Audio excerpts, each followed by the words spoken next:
Good afternoon, everyone. Thank you so much for being here this afternoon for this conversation with one of the best and best reviewed movies of the year, Bleed for This. At this time, please join me in welcoming the two remarkable actors who helped bring this true story to life. First, we have the actor he's just having a great year right now. He's on screens with both Sully and Bleed for This. He is, of course, a Spirit Award winner and a Golden Globe nominee. Please welcome Aaron Eckhart.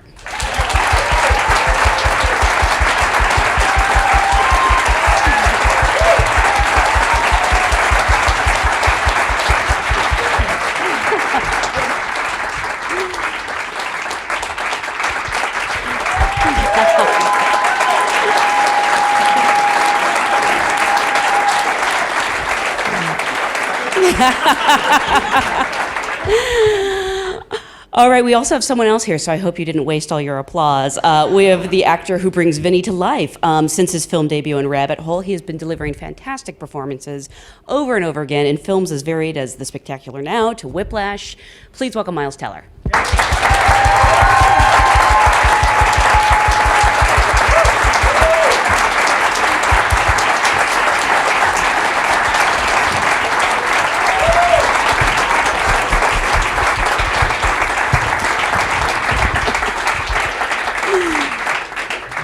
And now I'm afraid we're out of time, so thank you guys for being here. Thank you so much for being here. Congratulations. I've said it many times. This is one of my favorite movies of the year. Kind of unexpected for me because I thought it was a boxing movie, and it's actually about so much more than that. I don't know if that was your experience when you read the script, sort of what your expectations were, if you'd ever heard of Vinny before this. I had not heard of Vinny, and I'm pretty surprised about it. I came a little later. I grew up in the Northeast, but I just hadn't heard anything about it, and I couldn't believe it. If an average boxer were to come back from this, you would make a movie about him, let alone a guy who had 50 wins and 5 world titles, won 3 more world titles after the car accident. So it's really an unbelievable story. I got this script, and I thought this is going to be a really incredible opportunity for somebody. I didn't know why my agent had sent it to me.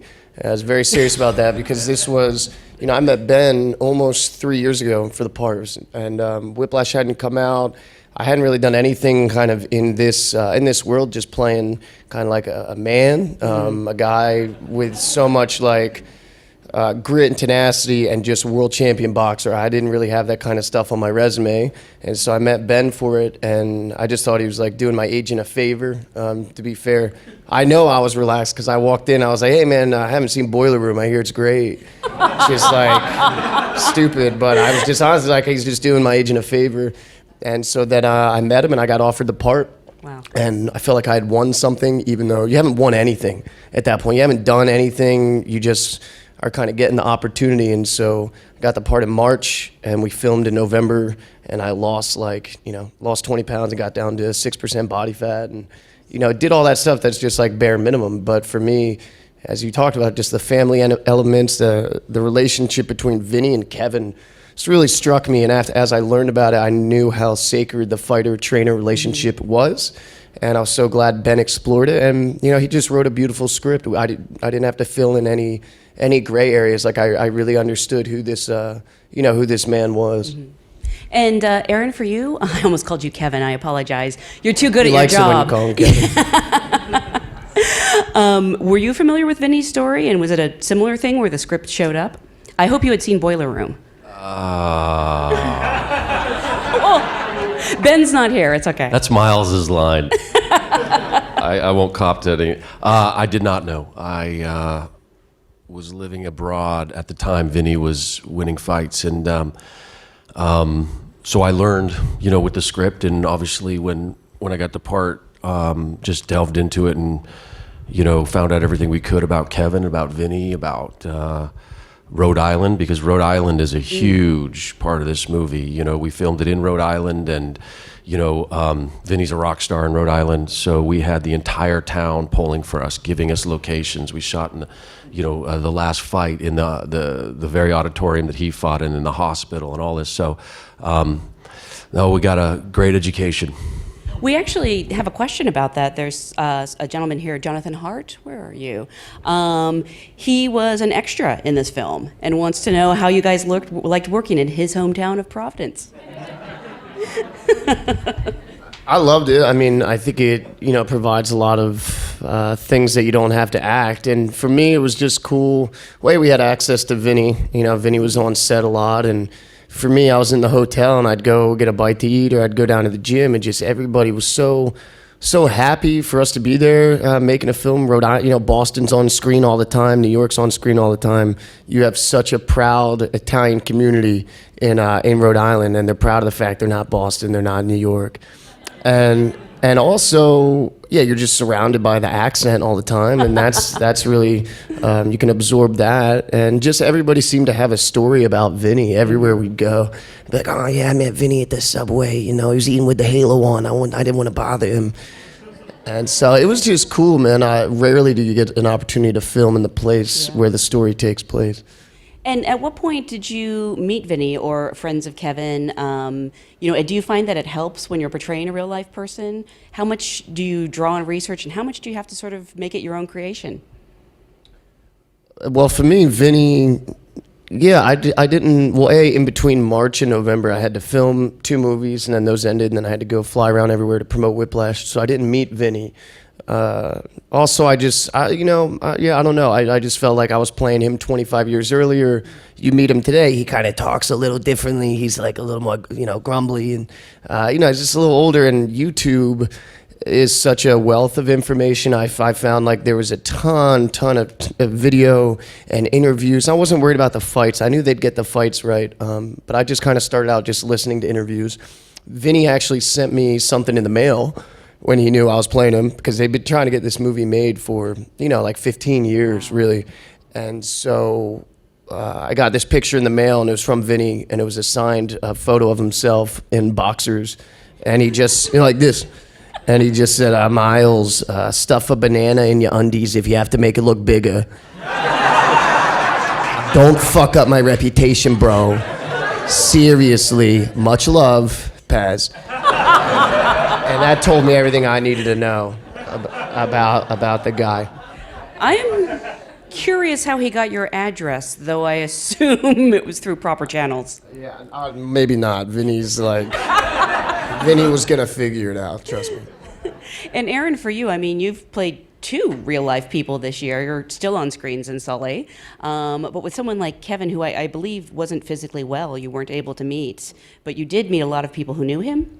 Yeah, I for the film, because I couldn't get to Kevin, Freddie Roach over at the Wild Card boxing gym took me through Manny Pacquiao's training camp when he was fighting Bradley for the second time. So about 7 months before, I went through that camp and went to Vegas with them, was in the locker room before and after, and during that time, Freddie introduced me to all the old, promoters and that, and I told them I was playing Kevin, and, they were shocked. I got a good education, and then right before the film, I went to, when Pacquiao was fighting Algieri, I went to Algieri's camp. So I went to both camps, and Kevin Rooney Jr., who was a fighter, who was trained by his father, took me through everything with his dad, and took me through his style of fighting and his mentality, the psychology of a fighter. And then, as Miles said, I just got all the interviews, and I put him in my. He has that Staten Island broken nose boxer accent, and that was the toughest part for me. So I really had him in my head 24 hours a day. So all that was invaluable. Watching video of him and hearing things he said, and actually like having Vinny on set, how did it change the script at all? Like, did you incorporate things that you actually heard them say into the script? Vinny, yeah, a few things. I mean, the one day where I absolutely said I need Vinny on set is the scene where I go down and, or Vinny goes down to try and bench press for the first time, and I just didn't know how. I honestly did not know how to authentically kind of do that, so I had Vinny come there and show me how he did that.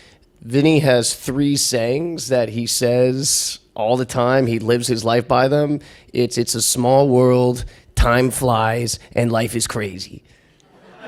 And I think I got 2 of the 3 in there. So, little things you're going to pick up from the guy I put. Oh, and then when I'm like boxing, I'm like, chick stick Scott, Cindy, whatever. I'm like, papa, like bullets coming at your head.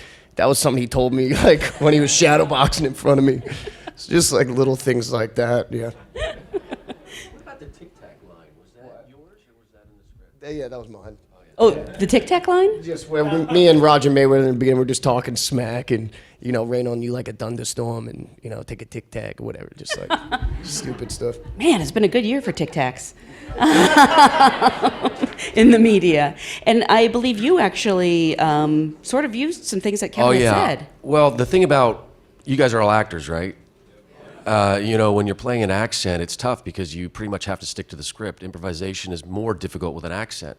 Either the person opposite you has an accent or you do, and to go off book is more difficult unless you've just absolutely mastered the accent. And which was true of me too. I don't think that I could have gone really off book with Kevin and you guys would have noticed. So, but I had him in my head so much. I memorized, by listening to his YouTube and stuff so much that anything that that wasn't in the script was actually what I memorized for Kevin in the movie. So, there was just so much, and I wanted to get that in the movie because, we're playing real people and we have a responsibility to those people and they have friends and family. And so when they see the movie, I want them to be able to say, Kevin said that. I remember him saying that, or he always said that in the ring, or that's the thing, So, you get a couple of those in and, you really sell it to the audience that you are that person. So, yeah, I did that.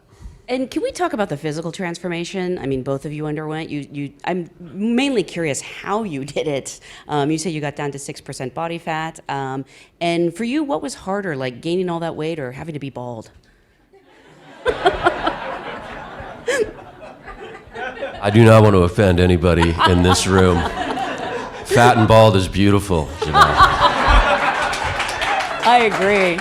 Listen, there's a lot of women out there and men that like a fat bald guy. It was the chafing that was the hardest part. It wasn't, for me, it wasn't a choice. There's the guy.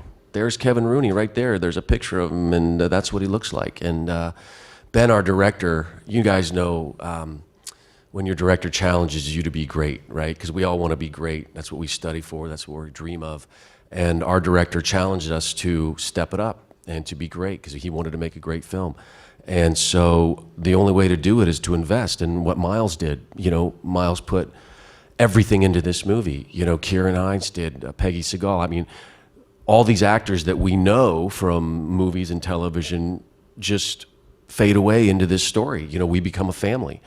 And we all lived in the same sort of house. That house that we lived in, you see the dinner table, we had our dressing rooms up there, so you'd be in your dressing room waiting to go down and do it, and you'd smell the smell of pasta coming up through the floors, and you'd hear... Spitting it out. I remember in the dinner scenes, I was like, I can't eat it right now. I got to wait a couple weeks. Miles. I would send Miles pictures of my breakfast, which was a dozen glazed, and he'd send me a picture of a hard-boiled egg. How long did it take you, to get the physique of a boxer? Yeah, I got the part in March, and I was excited, and then I stepped on the scale, and then I was like, oh shit, this is because I got buddies. They can go to the gym twice a week and eat Happy Meals, and they're just jacked naturally. I knew that was not my DNA. So, I got on the scale. I was 188 pounds and 19% body fat. And immediately was just okay, I need people to help me. I need to figure this out. So I got a nutritionist and did my blood work and all that stuff. And I was shooting 2 movies, but it was an 8-month kind of thing, and you just get somebody who knows more about your body than you do, and you follow a plan. And so the beginning of the movie is 168, and then Vinny moves up in weight. That's also part of Vinny's legacy. And so I think then I gained 15 pounds back in 2.5 weeks. Whatever. But that was cool because then I could kind of dip into Aaron's diet a little bit. Federal Hill in Rhode Island has some of the best Italian food in the country, and so I frequented there. I'm curious if during that time were you sort of anonymous? You're in Rhode Island and you don't really look like you. Was it sort of nice? Because our hotel was connected to a mall. Right, and you could go cruise around there. I used to walk around. I had a pair of jeans, bigger jeans, and they didn't button up. And so I would keep them buttoned in a belt, and I would walk around the mall muttering to myself just all day long when I wasn't working. And, well, I mean, nobody's going to approach you when they like that. But then I would go order something like a hamburger, you know, in Kevin's voice, you know. Yeah. But you know, that's it. You know, it's sort of like you're trying your shtick out, right? I mean, you're trying your stuff out, and when they don't react or they just react correctly, then you're doing okay. So I would test it on everybody. You know, I'd go into Starbucks, you know, and how you doing today? You know, like that kind of stuff, you know, and it was all right. Did anyone ever recognize you and ask what you were doing? What happened? Nobody recognizes what? What'd you say? I'm saying, come on, just say what happened. Man. Or they got on Twitter. I saw Aaron Eckhart today. He's gone downhill. You know what's funny about that? I was doing an interview yesterday for ESPN, actually, which you're going to do. And the guy said, yeah, I had a friend that called me and said, Aaron Eckhart's in the mall walking around muttering. You know, that's what actors do, right? We have license. Also, if that's the worst thing they can say about you, it's a pretty charmed life, I think. By the way, you two first worked together on Miles's first movie, Rabbit Hole. You would obviously have a very different relationship on screen in that one. But what is it like to come together all these years later and see how the other has changed or maybe not changed? Yeah, I mean, for me, not even my first movie, but also the very first scene I ever did. And I'd met Nicole like 2 weeks before we started at a lunch, and I just pretended to eat. Even though I wasn't hungry, I was so like out of my element. I had no idea what this was. And but my very first scene, we didn't rehearse, so I didn't meet. And I have a scene with Aaron. I never saw him around set or anything. On action, I meet Aaron, and John Cameron Mitchell told him that it was my first film, and I just graduated college, had to go off book and like scare the crap out of me. So Aaron comes in and he just lays into me. You know, I've killed his son. He's pissed, and just screaming at me, saying I need to show some fucking respect and all this stuff. And I'm just watching him, but in the back of my head, I'm like, this is so awesome. Aaron is so good. And I just seen him as like Harvey Dent not that long ago, you know, all this other stuff. And like when Aaron can get mad like with the best of them, he's really great. Yeah. And so yeah, and then we have the same agent. I had seen Aaron kind of intermittently, I guess, throughout the 6 years every now and then, but there was, even though we just had that little experience together and had seen each other, there was a certain comfort level there. I felt like we were able to really kind of get personal and intimate, and you know, he's my trainer, man. Like that guy is everything to you. And I think on other movies it might have taken a little bit for those walls to come down, but pretty much right off the bat, man, me and Aaron were you know, in each other's just space. Yeah. And it was great because that relationship that guy's everything to you. And in real life, Kevin Rooney even moved into Vinny's house. He was living with Vinny. Like that's how close these guys were. Well, I mean, yeah, that one day, and now look at them. It's been amazing to watch Miles grow and evolve as an actor, and to watch his great choices in the performances that he's giving, and to know that Miles has an amazing head on his shoulders, you know, and he's in it for the right reasons, and sky's the limit for the guy, and he's just very, very impressive. Now say something nice about him. Aaron's top shelf, man. Like you see it. Aaron is, you know, fantastic. We actually have a question from the audience. Daniel Litz, I think. Hi. Wants to know. Well, it's actually from Miles, but I'd love to know both of you. How did you get your first agent? My first agent is Aaron's agent. I met her on the set of Rabbit Hole. I had a manager at the time who like slipped into one of my classes at NYU. All the kids had to do monologues from I Love You, Beth Cooper, and he liked mine, and so he got Rabbit Hole was one of my first auditions. I just met Tracy on set, and I guess, I don't know, she just liked me and found out that I was playing the part of Jason, and she felt like me in real life was much different than this kid, and so she signed me right from there. My first agent was at CAA. I got really lucky, and she's a wonderful, wonderful agent, and actually, like, yeah, really, you know, presented me and you know, Aaron to Ben, and just, yeah, did a great job. I think Miles got me this job. Really? Yeah, I know it. That's 100%. That's what you get when you yell at someone. They turn around and do you a favor. Yeah. And your first agent?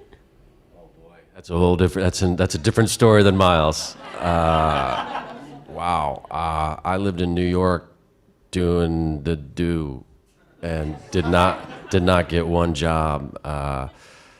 It wasn't. It was because of Neil LaBute when we made In the Company of Men, and we went to Sundance, and I couldn't get an agent and everything. And then after that movie, we made for $25,000 in 11 days, and my life literally went from not living in a box in New York, not being able to get a job, not getting an agent, to sitting in the optometrist's chair one day and picked up the phone, and Sean Penn was calling me and saying, "I just saw your film. Let's work together." I mean, and ever since the day that In the Company of Men came out at Sundance, every time you pick up your phone, you do not know what's going to happen. Really? Yeah, I mean it's just been a crazy ride for 20 years. It is literally the 20th anniversary of that film's release, isn't it? Next year, yeah. Wow. Yeah, and that movie was so. I mean, it's a testament to anybody in this room. I'm sure you guys are all doing better than I am, but you just never ever know. We have a question from Hilty. Okay. Wants to know, Miles, as a young actor, you have really nice handwriting, by the way. Isn't that nice? Yeah. Yeah. I thought that was like a font. As a young actor, you've had the opportunity to work with many talented and accomplished actors. Do you feel any pressure going up against these older actors, and is there anything specific you've learned and taken from them? I mean, I think absolutely. Like the first, day, that first movie, doing stuff with Nicole and Aaron, so nervous, and I don't know. Yeah, once those nerves kind of die down, like a scene is a scene. I felt like I had done a lot of scene work in college. Now I was just doing it for a minute. Yeah, and even still, like I just worked with Josh Brolin and Jeff Bridges. Like those, to me, those are like famous, people. So there's always just a little bit of that at first. But I always think better actors just make you better. You're nervous and you're all these things, and I don't know, you should prepare a lot anyway. But yeah, if you're doing a scene with Aaron or Jeff or Josh or Nicole or whoever, I imagine you're gonna, you can prepare more. But they just make you better, man. You don't know what they're gonna come in with, and yeah. Actually, Aaron, at this point in your career, can you still get intimidated? I mean, you just made a movie with Tom Hanks and Clint Eastwood. Intimidated by younger guys. Doesn't matter if you're older or younger. Whoever's bringing the truth, and whoever's better prepared than you. It's always, I don't want to say it's scary, but it's scary. You have to be working for your job every single day that you're on the set. And,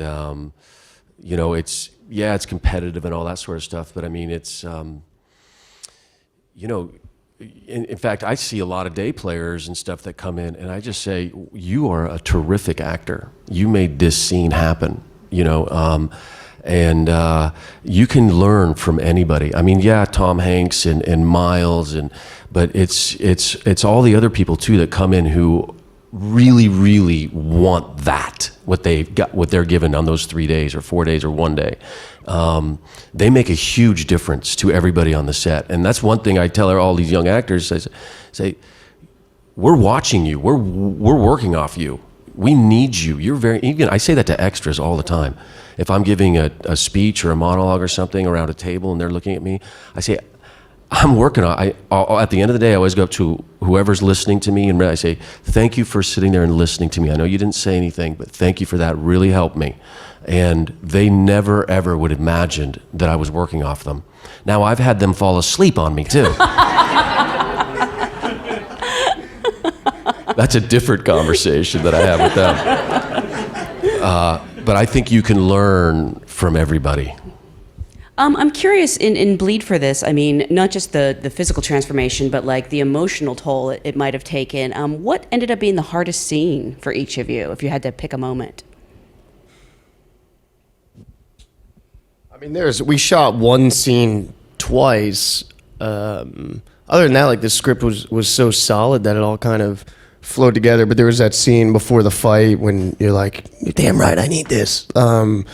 we had to shoot that one twice. It just wasn't working on the day. And Ben has said, it's hard as the writer director. Like the writing, he found out later was the writing that wasn't working, and so we're just trying to create a big conflict that wasn't there, and that was tough. But we were getting into it. I think it's fine to get into it on set. I think Aaron and I both like that because everyone's like pretty passionate about it, and there's nothing, when the steam's going, cool, like roll the cameras. The Halo stuff was pretty tough, just because you're in that thing for like 12 hours a day, and it's not really screwed in my head, obviously. So, spoiler. So, but this girl I've had more fittings for boots. I just did a firefighting movie. I had more fittings for my boots than I did for this contraption. She just went to a hospital and got one. I had one brief fitting just to make sure it was like around the right size. It was. And then when we get on set, like we had to put little tiny rubber pieces on the end of it that you couldn't see. But I had to get this thing into my head so much that I could actually feel when it was in the right spot, because I had grooves kind of in my in the bone. And it's not like Vinny's just chilling with this thing on. He's doing all this physical activity, and if this thing moves at all, that would be frustrating, because you just you feel like you just had like a really honest take and emotional, and then Ben's just like, hey, I'm really sorry, but the thing moved, and you can't use any of that stuff. We're not getting a ton of takes anyway. So all that stuff was pretty trying, but for the most part, I feel like the script was pretty rock solid. We didn't have to, do too much. For you?